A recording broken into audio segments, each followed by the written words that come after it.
What is up, everybody? Ramblin' Gamer coming at you today, and I am doing a Let's Play series of World of Tanks, but I'm not just going to be doing a Let's Play series. The entire time I'm going to be trying to give out some good, helpful tips to new people that are going to be playing this game. I know there's a lot of people that are doing this. I actually watched a lot of those videos before I ever started playing, and I gotta say, a lot of them didn't seem to help me very much. So this map is Malakanova. I'm not entirely sure. It's a map that's very common for new people to play. It was actually the first map of the game I ever saw, or I had ever seen be played. And the guy originally had said, well, just stay in the base and camp if you're new. And it's like, I guess, kind of, that works for, like, if you're brand new, like if it's your first game. If it's not, in this case, I have a machine gun, and especially if you have a machine gun, try to get out here and take hill. I'm actually going to pause from what I'm saying for a moment to point out this artillery unit is clearly very new. He should not be where he is. I mean, he spawned there, of course, but the first thing he should have done as soon as the map started, he should have ran back into our base. That's going to be the safest place for him, because if we lose Hill, he's the first thing gone. That's game for him. But as I was saying, there should be probably right off the bat at least 5 tanks rushing up to take Hill. At least until the beginning rush where all the idiots rush out into the field. After that's over, I'd probably send another 3 or 4 tanks out to take Hill, because as it usually goes, people that take this part of the map and they win, because you can get behind the enemy and you can sit there and flank them for days, and it's pretty common logic, especially any sort of World War II history background at all.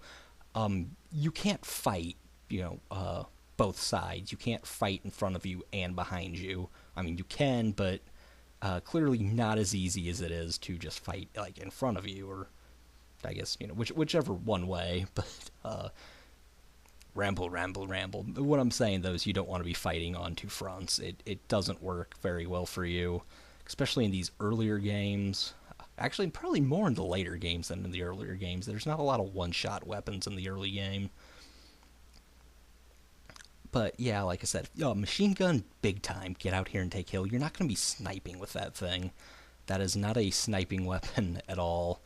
It's a very, very get into your face weapon, or at least that's the tactic I use, and that surprisingly works. When you just come barreling around somebody, shooting them with a machine gun, I find they don't know what to do. They're just like, oh, well, I'm GG screwed.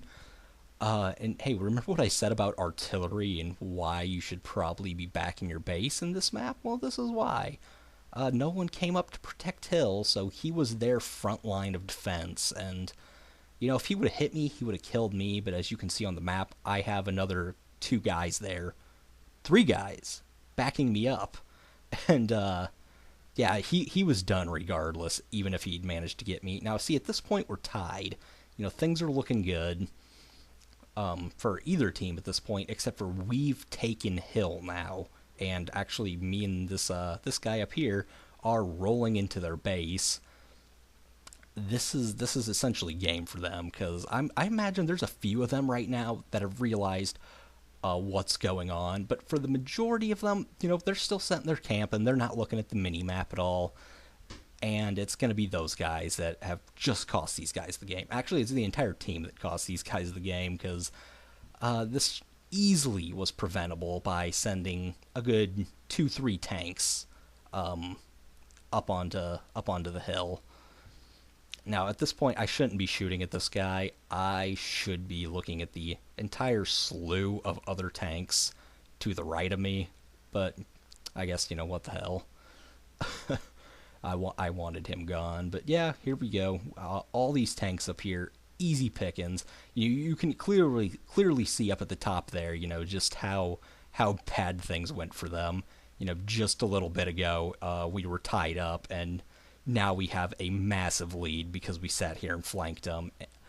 And this is how it goes on the map. And this is how it goes for most maps. A big part of the game is knowing the routes and where you should be going. But another big part of the game is watching the map and seeing like, okay, if everyone went this side, you probably shouldn't go that way too. Go the other way. There is a lot higher chance you're going to die if you go the other way. At the same time, a really good way to think about it is there's a lot better chance of you getting kills if you go the other way. Okay, another big thing here, like, I'm full health right now. I could have just sat in the base and camped. Or, not capped, yeah, capped, that's what I meant. Instead, I see there's this one tank. I'm max health. Even though I didn't get anywhere close to him before he died, I made the effort. I could have very well have gotten up there and at least got a few hits off on him. That's more points, more experience, more credits. This is the kind of stuff you want to be doing in the game. Like I said, be aggressive. Don't just hang back and camp, and that's not what you want to be doing in this game at all. Anyway, this has been Rambling Gamer. I hope you've enjoyed this. I hope it's helped a few people out. If it has, give a like. Do all that other crap people tell you to do. This has been Rambling Gamer. Watch out for bears.